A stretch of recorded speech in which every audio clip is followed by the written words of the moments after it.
Hello everyone. आज हम concept of revenue discuss करेंगे।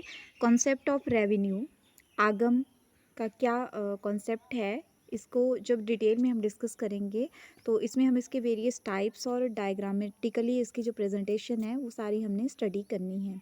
सबसे पहले स्टार्ट करते हैं रेवेन्यू। रेवेन्यू क्या होता है?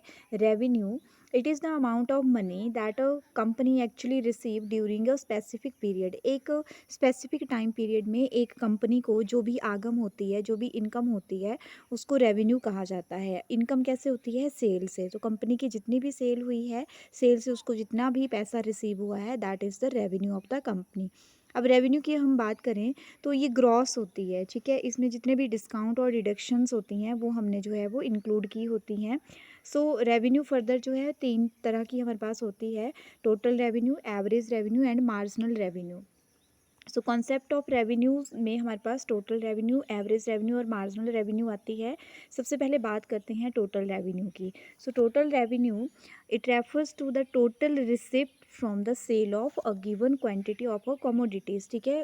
एक स्पेसिफिक कमोडिटी की सेल से हमें जो भी मिलता है वो हमारी टोटल रेवेन्यू है। It is the total income of a firm. Total revenue is obtained by this formula that total revenue is equal to quantity into price. अगर आपने जो है 10 आपने जो है 10 बॉल पेन बेचे और ईच बॉल पेन का प्राइस जो है वो 10 रुपीज़ था, तो आपकी टोटल इनकम जो है वो 100 हो जाएगी। सेकेंड आता है average revenue. Average revenue refers to the revenue obtained by seller by selling per unit. मतलब हम इसको पर यूनिट रेवेन्यू भी बोलते हैं। इसके लिए जो फॉर्मूला यूज़ होता है that is average revenue is equal to total revenue divided by quantity. Like हमारे पास यहाँ टोटल रेवेन्यू इस क्वेश्चन में जो है 100 हमने ली थी, क्वांटिटी कितनी बिकी थी 10, तो हमारे पास जो एवरेज पर यूनिट जो रेवेन्यू आ गई वो आ गई हमारे पास यहाँ पे 10, 100 डिवाइडेड बाई 10। सो ये हमारे पास एवरेज रेवेन्यू का फॉर्मूला होता है। Average revenue is nothing but it is the price. अगर सिंपली बात करें तो एवरेज रेवेन्यू क्या होता है? Price of the commodities. उसके बाद नेक्स्ट जो है हमारे पास आता है मार्जिनल रेवेन्यू। मार्जिनल रेवेन्यू की अगर हम बात करें, it is the additional addition to the total revenue by selling one more unit. एक अधिक यूनिट बेचने से आपके टोटल रेवेन्यू में जो एडिशन होती है उसको हम मार्जिनल रेवेन्यू बोलते हैं। मार्जिनल रेवेन्यू का फॉर्मूला है change in total revenue divided by change in quantity. और जो है मार्जिनल रेवेन्यू के लिए आप ये भी फॉर्मूला यूज़ कर सकते हो that total revenue of N unit minus total revenue of N minus 1 unit. ये फॉर्मूला भी इसके लिए यूज़ किया जा सकता है। उसके बाद जो है ये हमारे पास जो रेवेन्यू है वो परफेक्ट कंपटीशन और इम्परफेक्ट कंपटीशन, दो तरह के कॉम्पिटिशन्स में आती है। परफेक्ट कंपटीशन की अगर हम बात करें तो वहाँ पे जो है हर वस्तु की कीमत जो है वो सेम रहती है, और इम्परफेक्ट कंपटीशन की बात करें तो वहाँ वस्तुओं की कीमतें जो हैं वो कम ज़्यादा होती रहती हैं। लाइक परफेक्ट कंपटीशन में हमारा शुगर आता है। शुगर का प्राइस आप किसी भी शॉप पे जाओगे आपको सेम ही मिलेगा। तो उसके बाद बात करते हैं इम्परफेक्ट कंपटीशन की। तो इस टेबल में देखिए कि हमारे पास यहाँ पे ये क्वांटिटी दी है, ठीक है, ये रेवेन्यू दी है, रेवेन्यू मीन्स प्राइस दिया है, ये टोटल रेवेन्यू हमने निकाली है, मार्जिनल रेवेन्यू हमने यहाँ पे निकाली है।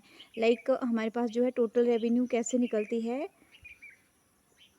Total revenue is equal to average revenue. Average revenue means price, ठीक है, इनटू क्वांटिटी। सो यहाँ पे 1 into 10 equal to 10, 2 into 9 equal to 18, so on. हमारे पास ये जो है यहाँ पे टोटल रेवेन्यू आ गई। अब हम मार्जिनल रेवेन्यू निकाल सकते हैं। हमें पता है कि nth यूनिट, लाइक ये है हमारा nth यूनिट, 18 माइनस इससे जो प्रीवियस यूनिट है 10, कितना आ गया? 8, ठीक है। उसके बाद जो है 24 माइनस 18, 6 आ गया। अकॉर्डिंगली ये वैल्यूज़ हमारे पास यहाँ आ गई। इन्हीं वैल्यूज़ को जब हम डायग्राम में जो है प्लॉट करेंगे, सो हमारे पास जो एवरेज रेवेन्यू कर्व है वो इस तरह से आएगा, मार्जिनल रेवेन्यू कर्व इस तरह से आएगा, और हमारा टोटल रेवेन्यू कर्व जो है वो इस तरह से आता है एक बेल शेप में। उसके बाद जो है बात करते हैं परफेक्ट कंपटीशन की। परफेक्ट कंपटीशन में हमें पता है कि कीमतें जो हैं वो सेम होती हैं, प्राइस हमारा सेम होता है। सो परफेक्ट कंपटीशन में हमारा जो प्राइस है सेम है, सो हमारी टोटल रेवेन्यू जो है वो इस तरह से आएगी। 10, 20, 30 जितने यूनिट हमारे बिक रहे हैं उससे हम मल्टीप्लाई करते चलें तो ये इस तरह से आ रही है।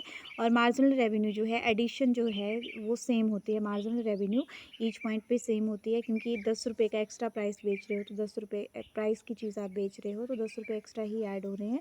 सो ये हमारे पास मार्जिनल रेवेन्यू आती है।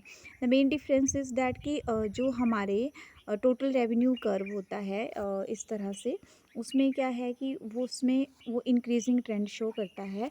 और हमारा जो मार्जिनल रेवेन्यू और एवरेज रेवेन्यू कर्व होते हैं वो हमारे parallel to O X axis होते हैं इस तरह से, ठीक है। ये अगर हमारा ओ एक्स एक्सिस है, यहाँ पे क्वांटिटी शो की है, यहाँ पे हमने प्राइस, ठीक है, ए आर और एम आर शो किया है। सो हमारा ये कर्व जो है इस तरह से आता है, क्योंकि हमारा एवरेज रेवेन्यू और मार्जिनल रेवेन्यू कर्व जो है वो पैरेलल टू ओ एक्स होता है। Average revenue is equal to marginal revenue. हमेशा ये चीज़ ध्यान में रखनी है कि परफेक्ट कंपटीशन में हमारी जो एवरेज रेवेन्यू होती है वो इक्वल होती है मार्जिनल रेवेन्यू के। ये देखिए, ये हमारी एवरेज रेवेन्यू है और ये मार्जिनल रेवेन्यू है। एवरेज रेवेन्यू भी 10-10 ही आ रही है, मार्जिनल रेवेन्यू भी 10-10 ही आ रही है। So always A R is equal to M R. और इसके जब हम कर्व की बात करते हैं तो कर्व हमारे जो है इस तरह से बनता है, लाइक ये हमारा कर्व बना, ठीक है, ओ एक्स और ये हमारा ओ वाई एक्सिस है। तो ये जो लाइन है ये ए आर इस पे is equal to M R आएगा, ठीक है। सो अगेन मैं बता देती हूँ कि यहाँ पे जैसे ये हमारा कर्व आ रहा है, ठीक है, तो इस कर्व पे A R is equal to M R in perfect competition. So thank you.